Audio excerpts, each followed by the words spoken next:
저는 영숙이고 69살입니다. 저는 아들을 위해 집을 지었는데 아들이 여기서 공짜로 살 수 있을 거라고 생각하지 마세요. 라고 말했습니다. 결국 그는 큰 대가를 치렀습니다. 제 이야기를 계속하기 전에 여러분이 어디서 보고 계신지 궁금합니다. 댓글에 위치를 남겨주세요. 가족 배신과 자신의 힘을 되찾는 이야기를 더 듣고 싶으시다면 좋아요와 구독 버튼을 눌러주세요.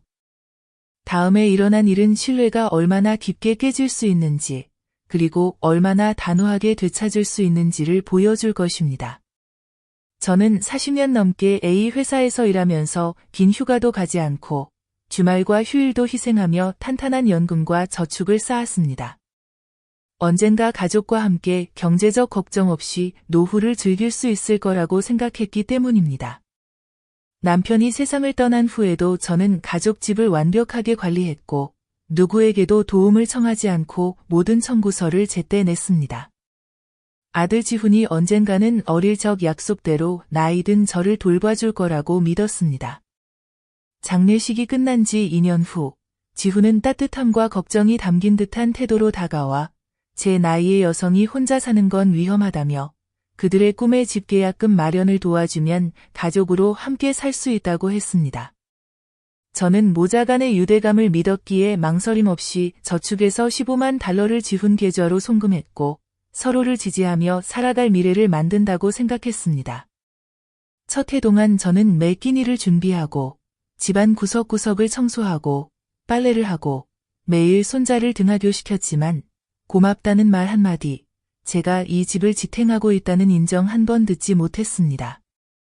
처음에 공과금의 3분의 1을 내달라고 했을 때는 그들이 대출에 적응할 때까지만 임시로 내는 줄 알고 아무 말 하지 않았지만 곧 식비로 매달 $400를 더 내라고 요구했고 식사나 일정에 대한 결정권이 없다는 사실도 상기시켰습니다.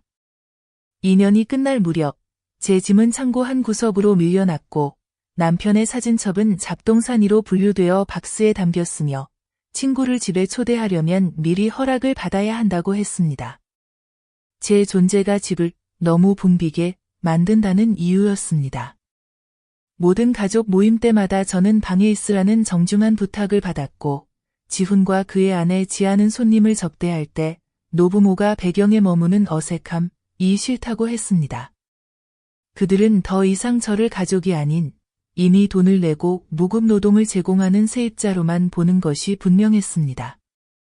그러던 지난달, 지훈은 저를 주방 식탁에 앉혀놓고 다음 달부터는 월세로 $800를 내야 한다고 통보했습니다. 남의 집에 사는 성인은 당연히 자기 몫을 내야 한다는 말이었습니다. 지아도 고개를 끄덕이며 지난 3년치를 소급해서 받지 않는 것만도 다행으로 생각하라며 요즘엔 공짜로 어디 사는 사람 없다고 했습니다. 저는 차분하게 제가 낸 $15만 대출이 아니라 집을 살 수 있게 해준 계약금이었고 처음부터 평생 가족으로 살기로 한 약속이었다고 말했습니다. 지훈은 비웃으며 상황이 변했고 예전의 금전적 약속이 영원할 수는 없다며 월세를 낼 수 없다면 비워둔 제 집으로 돌아가라고 했습니다. 지아는 팔짱을 끼고 더 이상 젊은 가족에게 부담을 주는 것은 부당하다며 제가 집에 있으면 부부 생활에 방해가 되고 손자가 밤 9시 이후에 제가 TV를 보면 불안해한다고 했습니다.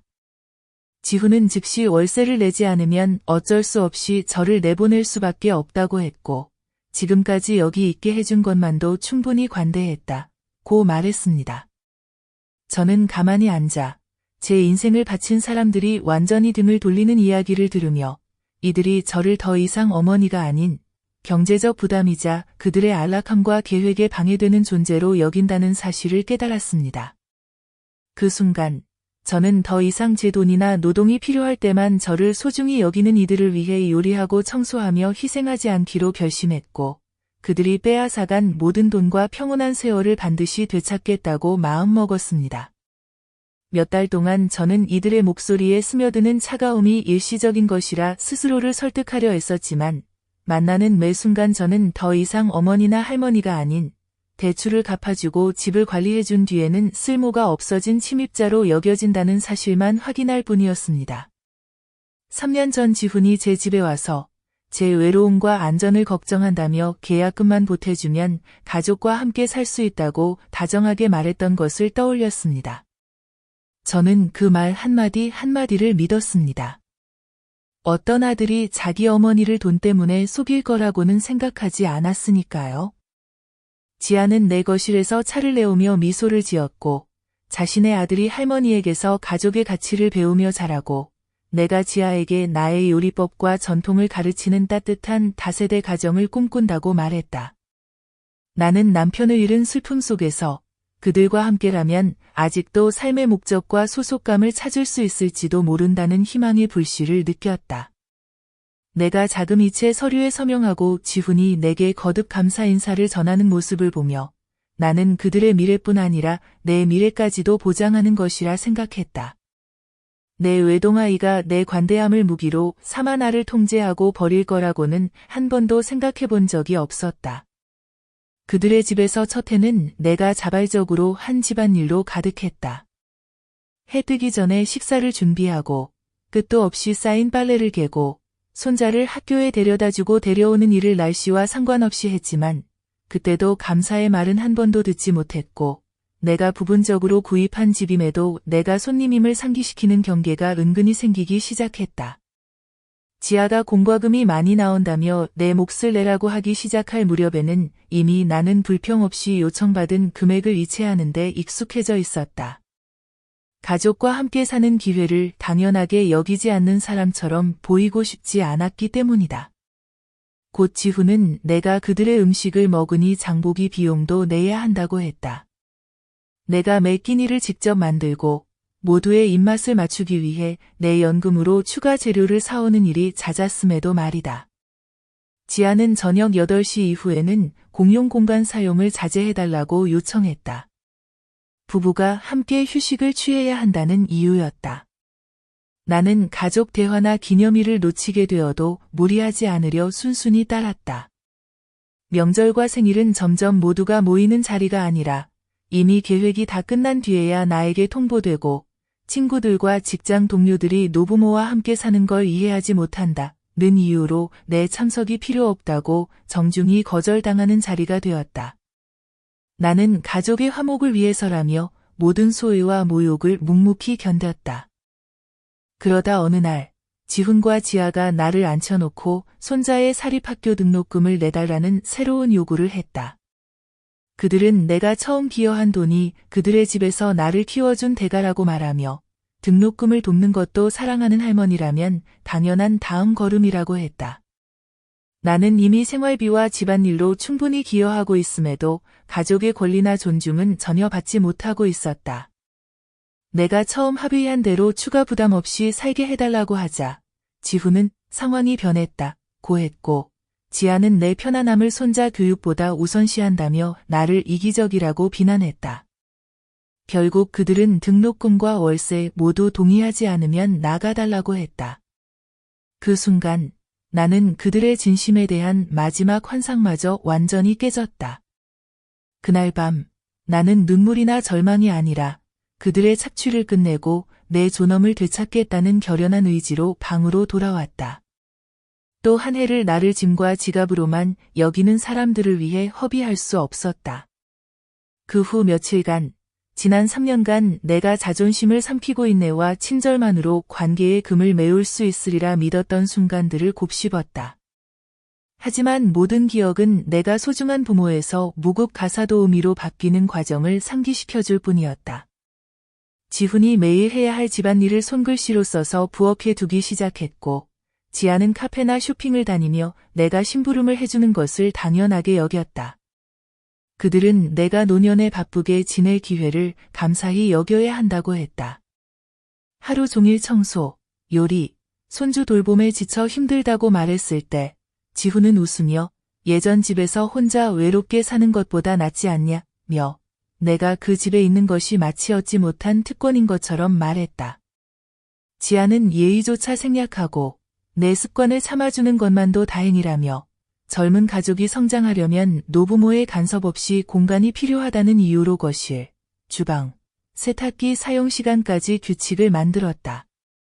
친구들이 방문해도 되냐고 물으면 지훈이 방문객이 많으면 시끄럽고 방해된다며 거절해 나는 핑계를 대며 외로움에 짓눌렸다. 그럼에도 나는 시키는 모든 일을 묵묵히 해냈다. 둘째, 해가 끝날 무렵 나는 손자와 명절을 한 번도 함께 보내지 못했다는 걸 깨달았다. 모든 기념일은 다른 곳에서 열리거나 내가 방에 있으라는 시간에 맞춰 일부러 계획되었다. 그럼에도 나는 여전히 손님들의 식사를 준비하고 뒷정리를 해야 했다. 지아는 내가 옷을 개는 방식, 음식을 양념하는 방법, 손자에게 말하는 태도까지 하나하나 비판하기 시작했다. 마치 내가 그들 가족 생활에 미칠 수 있는 영향은 모조리 지우려 하면서도 내 노동과 경제적 지원은 당연하게 누리려는 듯했다. 지훈은 내가 분명히 잘 적응하지 못하고 있다. 며 옛집으로 돌아가는 게 어떻겠냐는 식으로 넌지시 말하기 시작했다. 그들은 이 생활이 영구적이라고 설득해서 내 저축을 포기하게 해놓고 이제 와서 그런 제안을 하는 것이었다. 그들이 지난 3년간 내가 부담해야 한다고 주장하는 비용, 즉 공과금, 식비, 그리고 이제는 임대료까지 항목별로 적은 목록을 내밀던 날, 내 안에서 뭔가가 굳어지는 것을 느꼈다.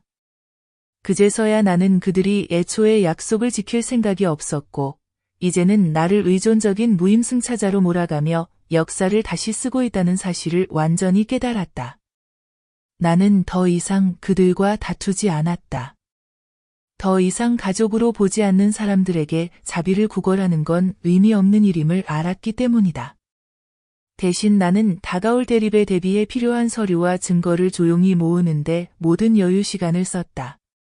그들이 내가 마련해준 집에서 평화롭게 잠든 밤이면 나는 내 방에서 은행 명세서, 원래의 합의서, 내가 지훈의 계좌로 이체한 모든 내역 사본을 정리했다. 이제 나를 결코 맞서지 않을 수능적인 어머니로 여기는 그들의 기대를 버리고서야만 내 자신을 지킬 수 있다는 사실을 깨달았다. 나는 누가 먼저 말을 걸지 않는 이상 입을 열지 않았고 그마저도 짧고 절제된 말로만 대답했다. 집안에서 나는 어느새 보이지 않는 존재가 되어 있었고 여전히 청소하고 요리하고 아이를 돌보는 일은 당연하게 기대받았다. 마치 임금도 경계도 없는 하인처럼 말이다. 지아는 자신이 외출할 때 부엌 찬장을 잠그기 시작했고 내가 먹을 수 있는 재료 목록을 따로 남겨두었다. 우리 가족이 예산을 아껴야 한다는 이유였지만 실제로는 내가 식비의 거의 절반을 내고 하루에도 몇 시간씩 음식을 준비해 그들이 아무 망설임 없이 먹고 있었다. 지훈은 나를 완전히 피했다. 오로지 아들을 학원에 데려다 주거나 세탁물을 찾으러 가거나 택배를 기다려야 할 때만 나를 찾았다. 마치 내가 고용된 도움이라도 되는 듯 내가 해야 할 일만 가치 있다고 여기는 태도였다. 그와 지아가 경력과 사교 생활을 아무 방해 없이 즐길 수 있도록 말이다. 한때 매일 오후면 내 품에 달려오던 손자는 이제 내 방 문 앞에서 망설였다.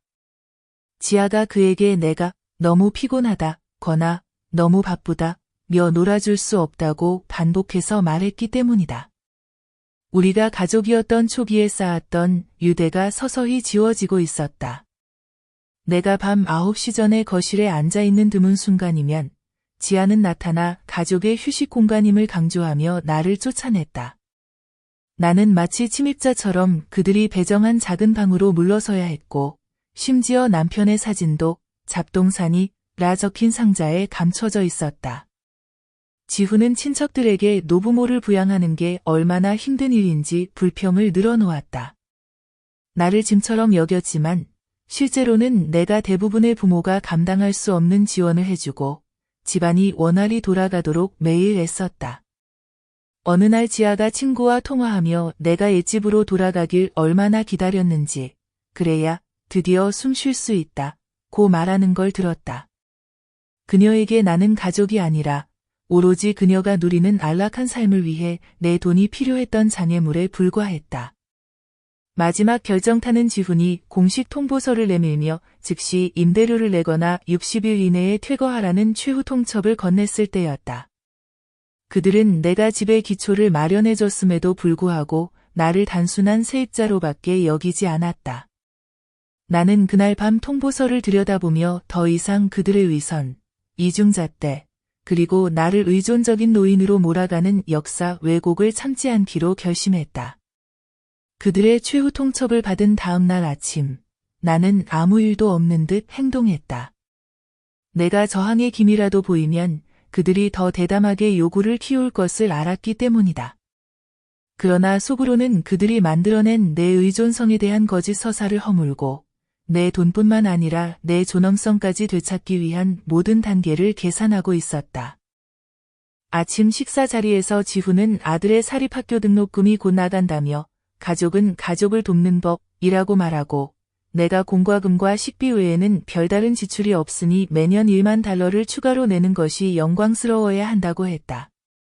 지아는 내가 할머니이니 손자의 미래를 위해 돕는 게 당연하다며 이미 15만 달러를 그들 계좌로 이체해 그들 머리 위 지붕을 마련해준 사실은 잊은 듯 비아냥거리는 어조로 말했다. 나는 그들이 내 앞에서 내가 관리해야 할 짐인 것처럼 수십 년간 자신의 안락을 희생해 아들을 키운 어머니가 아니라 다루어야 할 존재로 말하는 모습을 조용히 지켜봤다.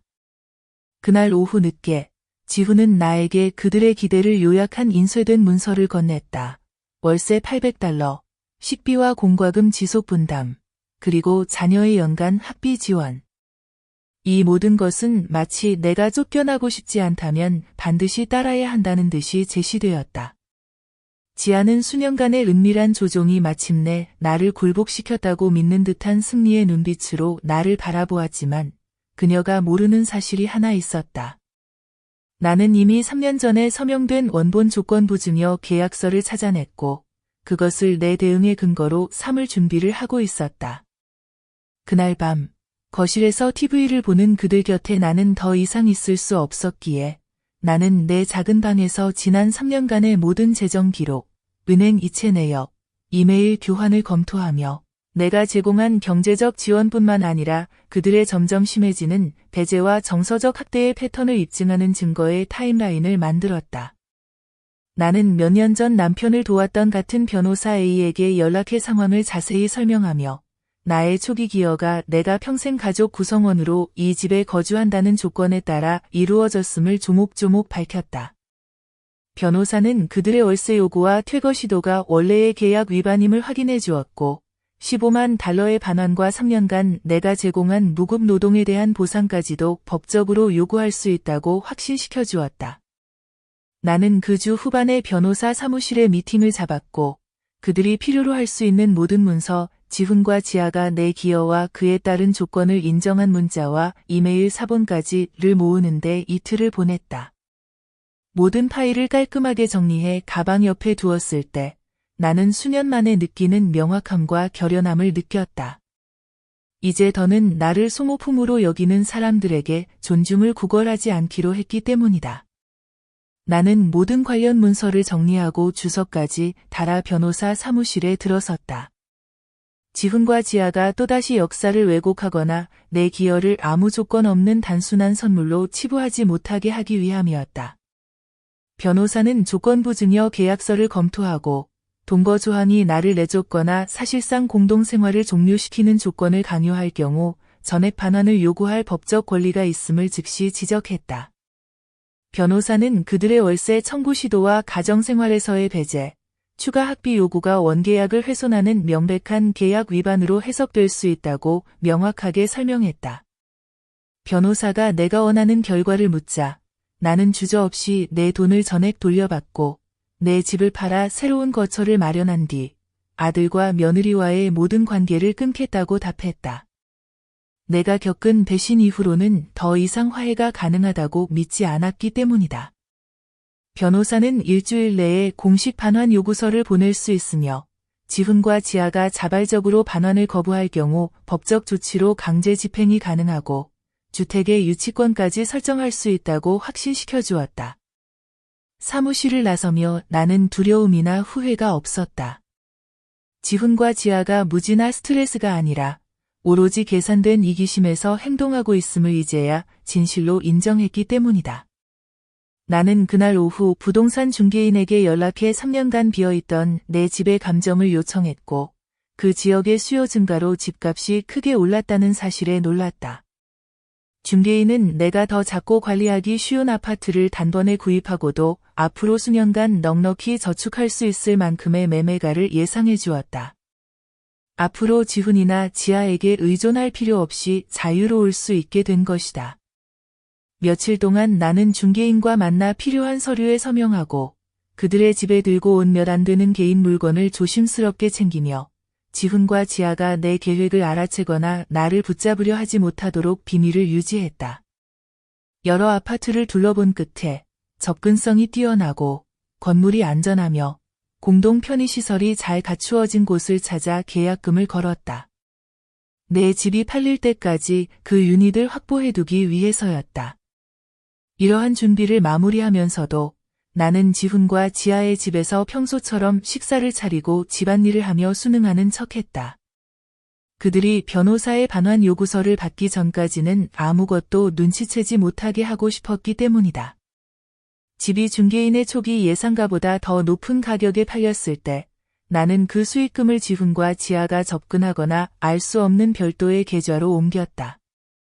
앞으로 그들이 내 재정이나 미래에 다시는 어떤 권리도 주장할 수 없도록 이미 마음을 굳혔기 때문이다. 내가 선택한 아파트는 이제 계약금으로 완전히 확보되었고 나머지 잔금은 내 집 매각 대금과 법적 절차를 통해 지훈에게 평생 동거라는 허위 명목으로 준 $15만 돌려받은 후 모두 지불될 예정이다. 저는 변호사와 확인하여 요구서가 72시간 이내에 지훈과 지아에게 직접 전달될 것임을 확정했고 분리를 완전하고 돌이킬 수 없게 만들고 싶었기 때문에 같은 날 이삿짐 운송업체가 제 소지품 몇 점을 수거하도록 일정을 잡았습니다.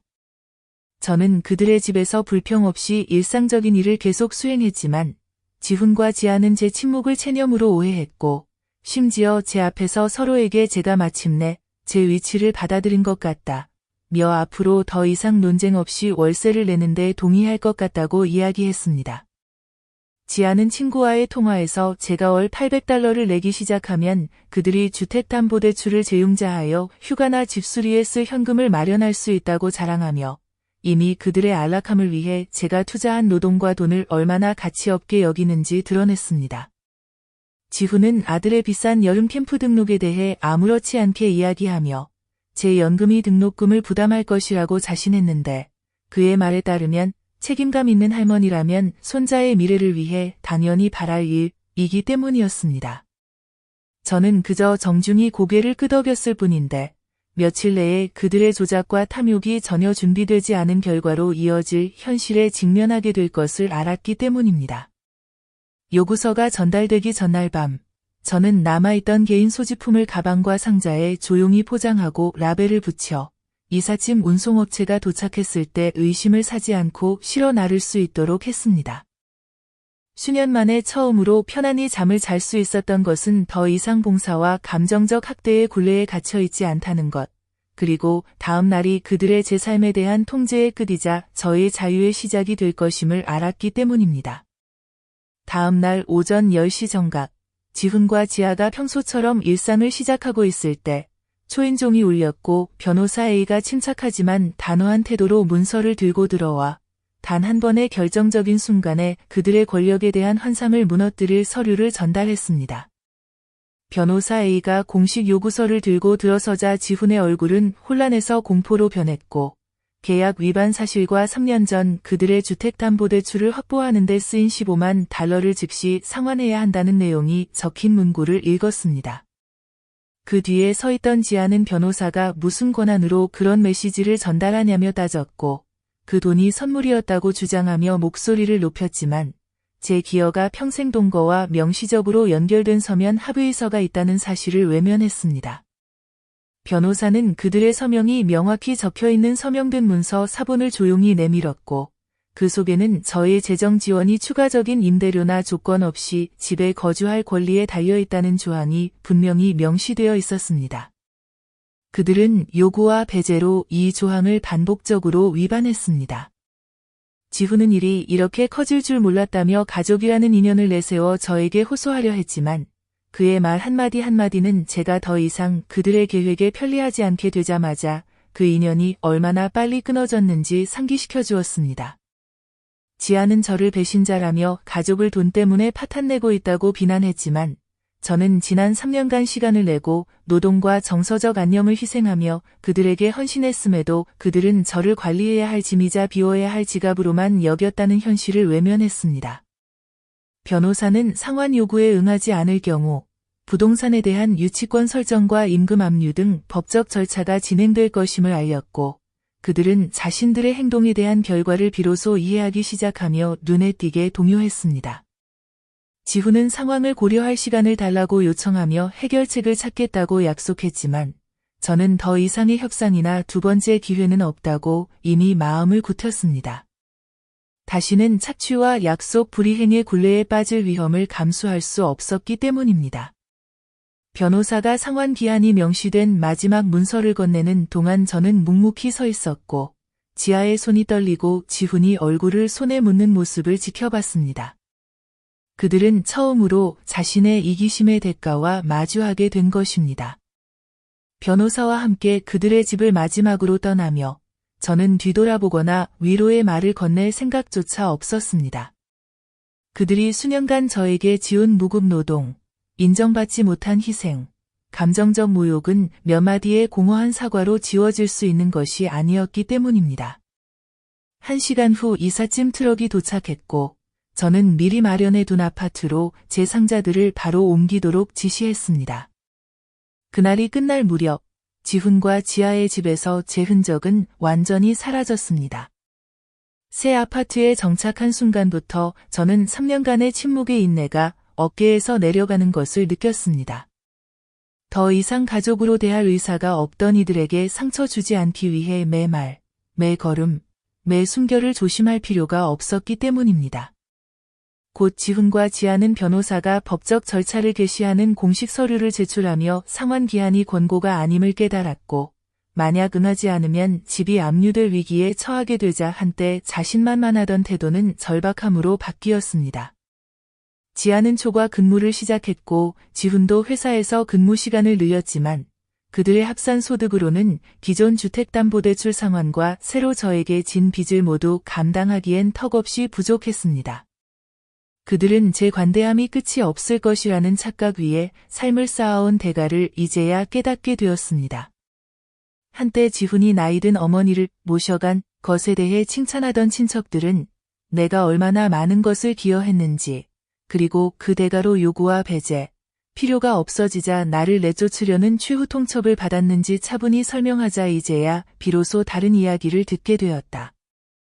한때 그들의 집에서 열리는 파티에 몰려들던 그들의 사회적 인맥은 소송과 재정 문제에 대한 소문이 돌기 시작하면서 점차 줄어들었고 지아는 망신을 당하고 지훈은 점점 고립되어 탐욕의 대가를 맞이하게 되었다. 매일 나를 보지 못하게 된 그들의 아들은 내가 어디 갔는지, 왜 더 이상 학교에 데리러 오지 않는지 물었지만 지훈은 자신과 아내가 가족에 대한 의리보다 돈과 안락함을 선택했다는 사실을 인정해야 했기에 차마 진실을 설명할 수 없었다. 나는 지아가 이제 집안일, 요리, 육아를 모두 혼자 감당하면서도 예전엔 고마움 없이 내게 요구했던 무급 노동을 매 순간 원망하고 있다는 소식을 지인들을 통해 들었고 지훈은 초과 근무에 허덕이며 재정 상태는 점점 더 불안해졌다. 그 사이 나는 모임에 참석하고 새로운 취미를 탐색하며 지역 클럽에도 가입해 내 요리나 육아를 기대하지 않는 친구들을 사귀었고 내가 잊고 지냈던 자유를 누리기 시작했다. 어느 날 오후 멀리서 지친 표정과 축 처진 어깨로 은행 앞에 서 있는 지훈을 보았을 때 나는 망설임 없이 고개를 돌렸다. 그의 고난이 나를 다시 착취로 이끌게 두지 않으려는 결심이 나를 구해줬기 때문이다. 수십 년 만에 처음으로 내 인생을 온전히 내가 통제하고 있다는 느낌을 받았고 앞으로 누구에게도 아무리 가까운 사람이라 해도 이 자유를 다시 내어주지 않을 것임을 알았다.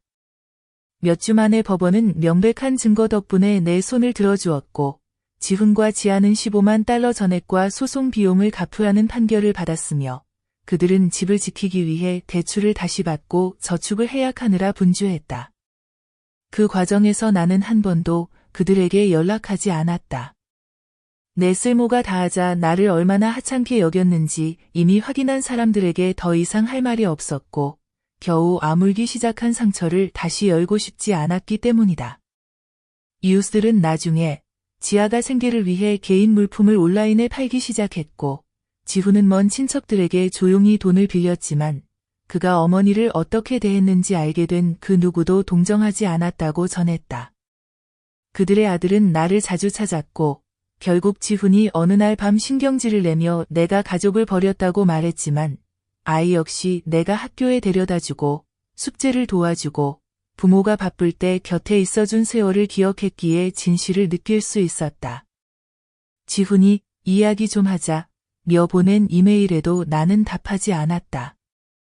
그것이 사과가 아니라 한때 나 혼자 짊어졌던 빚과 책임의 무게에서 벗어나고 싶어하는 간절한 부탁임을 알았기 때문이다.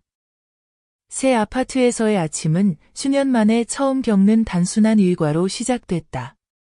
오직 나만을 위한 아침을 만들고 남을 배려하지 않고 내 활동을 고르고 방해나 비난의 두려움 없이 조용히 책을 읽었다. 한때 내 처지를 안타까워하던 친구들은 이제 정기적으로 찾아와 차를 마시고 웃음을 나누며 내가 그 어느 때보다 강하고 생기 있어 보인다고 말했다. 나 역시 동의했다. 끊임없는 요구와 무시에서 벗어나 두 번째 삶을 얻게 되었기 때문이다. 지훈과 지아의 몰락을 생각해도 나는 기쁨이나 복수심을 느끼지 않았다. 그들의 고통은 승리가 아니라 감사 대신 탐욕을, 연민 대신 조종을 택한 그들이 자초한 결과였다. 나는 남은 세월을 평화와 자존감을 안고 살기로 했다. 아무리 희생해도 그것을 이용하려는 사람에게서는 사랑을 얻을 수 없다는 것을 배웠고 다시는 내가 내어주고 싶지 않은 것을 누구에게도 빼앗기지 않을 것이다. 지훈과의 관계에 마지막 잠을 잤던 날, 나는 가족이란 혈연이 아니라 우리가 서로를 어떻게 대하느냐로 정의된다고 스스로에게 속삭였고 이제 내 삶이 오직 내 것임을 알기에 미소 지었다. 지금 이렇게 내 집의 고요 속에 앉아 있으면 더 이상 말하지 못한 기대나 내 존재를 흥정거리로 여기는 사람들에게 얽매였던 숨막히는 죄책감이 느껴지지 않는다. 매일 아침은 오직 내 몫의 선택으로 시작된다. 더 이상 해야 할 일의 목록이나 이전에 베풀었으니 더 내놓으라는 목소리도 없다. 나는 내 일상을 평화가 희생에서 오는 것이 아니라 단호히 지킨 경계에서 온다는 사실을 알고 살아간다. 아직도 비슷한 모욕을 묵묵히 견디며 사랑이란 끝없는 헌신이라 믿는 여성들을 자주 떠올린다. 그들에게 당당히 말해주고 싶다. 자신의 것을 되찾는 것은 결코 이기적인 일이 아니라고. 우리는 나이가 들었다고 짐이 아니며 더 이상 남의 계획에 맞춰 살지 않는다고 해서 버려질 존재도 아니다. 그 거짓말을 믿지 않는 순간 우리의 삶은 비로소 우리 뜻대로 다시 시작될 수 있다. 지훈과 지아의 얼굴은 더 이상 밤마다 나를 괴롭히지 않는다. 나는 그들의 이해나 사과를 바랄 필요도 내려놓았기 때문이다. 어떤 교훈은 남의 희생 위에 쌓은 안락함이 무너질 때에야 비로소 깨닫게 되는 법이라는 걸 알기에 나는 쓰라리지도 부서지지도 않았다. 나는 그저 자유로울 뿐이고 그 자유는 내가 한때 가족의 안녕만큼이나 소중히 지키는 선물이다. 자신의 집에서 보이지 않거나 사랑하는 사람들에게 인정받지 못한다고 느끼는 모든 분들께 말씀드리고 싶습니다. 물러서고 아니라고 말하고 허락 없이 다시 시작하는 데에는 결코 늦은 때가 없다는 것을 알아주셨으면 합니다. 이것은 제 이야기의 끝이 아닙니다. 이제 시작일 뿐입니다.